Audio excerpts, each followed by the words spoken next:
Mga kaibigan, kilala niyo pa ba ang dating world champion na si Jerry Fearless Peñalosa? Isa siya sa mga pinakamahusay na boksingerong Pilipino na nakilala sa buong mundo dahil sa kanyang matibay na depensa at matalim na counter-punching. Pero alam niyo ba na matapos ang kanyang matagumpay na karera, isa na siyang matagumpay ngayon na negosyante? Sa video na ito alamin natin ang kwento ng buhay ni Jerry Peñalosa mula sa pagiging kampiyon sa ring hanggang sa pagiging negosyante sa labas nito. Si Jerry Peñalosa ay pinanganak sa Cebu at lumaki sa isang pamilya ng mga boksingero. Bata pa lamang siya ay naimpluwensyahan na siya ng kanyang ama at mga kapatid na pumasok sa mundo ng boxing. Hindi man siya kasing bilis ng iba o kasing lakas ng suntok ni Manny Pacquiao. Nakilala si Jerry sa kanyang technical na estilo. Mahusay siya sa depensa at sa pagbasa ng galaw ng kalaban. Unang nakilala si Jerry ay sa amateur scene bago siya pumasok sa professional boxing noong dekada 80. At sa kanyang mahabang karera, dumaan siya sa iba't ibang laban. May mga talo at may panalo.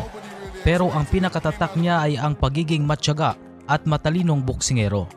Taong 1997 nang makuha ni Jerry Peñalosa ang kanyang unang world title bilang WBC Super Flyweight Champion matapos talunin si Hiroshi Kawashima sa Japan. Pero gaya ng buhay ng maraming atleta, hindi naging madali ang lahat. Nawalan siya ng titulo, nakaranas ng sunod-sunod na pagsubok at muntik nang magretiro. Pero bumangon muli si Jerry at napatunayan na kaya pa niyang makipagsabayan kahit sa mga basbata at mas agresibong kalaban. Noong taong 2007, nakuha niya ulit ang world title, WBO Bantamweight Champion naman, matapos niyang talunin si Johnny Gonzalez sa Las Vegas. Isa itong patunay ng kanyang dedikasyon at disiplina sa sport. Matapos ang mahigit 2 dekada sa boxing, nagdesisyon si Jerry na magretiro noong 2010. Alam niya na hindi panghabang buhay ang karera ng isang boksingero. At dito na pumapasok ang tunay na hamon. Paano siya magpapatuloy sa buhay matapos iwan ang ring? Sa halip na malugmok, ginamit ni Jerry ang kanyang kita at koneksyon para magtayo ng negosyo. Isa sa mga kilala niyang venture ay ang pagbubukas ng mga negosyo sa pagkain at inumin, pati na rin ang pagkakaroon ng sariling boxing promotion company, ang Peñalosa Boxing Promotions, kung saan tinutulungan niya ang mga batang boksingerong Pilipino na makilala rin sa mundo.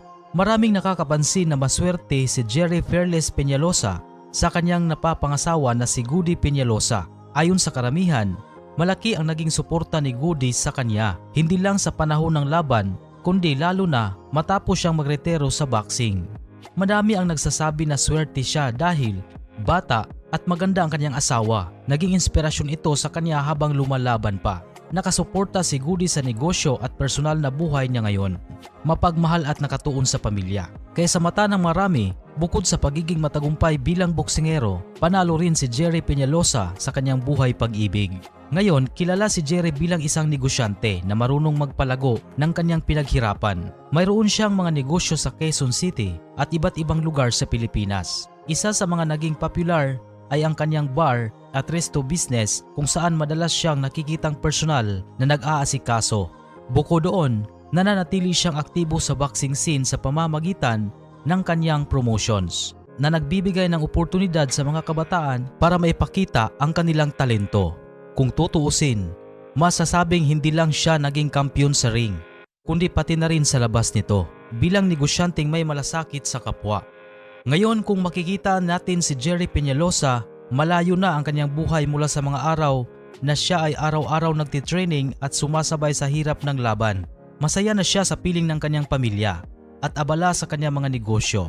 Hindi siya nagpadala sa maling desisyon sa pera, kaya ngayon maayos at maganda ang kanyang pamumuhay. Isa siyang ehemplo na dapat tularan ng mga atleta, ang pag-iisip ng kinabukasan at tamang pamamahala ng pinaghirapang pera. Mga kaibigan, ang kwento ni Jerry Peñalosa ay nagpapaalala sa atin na ang tunay na tagumpay ay hindi lamang nasusukat sa dami ng titulo o panalo sa laban, kundi pati na rin kung paano natin pinapahalagahan ang ating pinaghirapan at paano natin ginagamit ito para sa ikabubuti ng iba.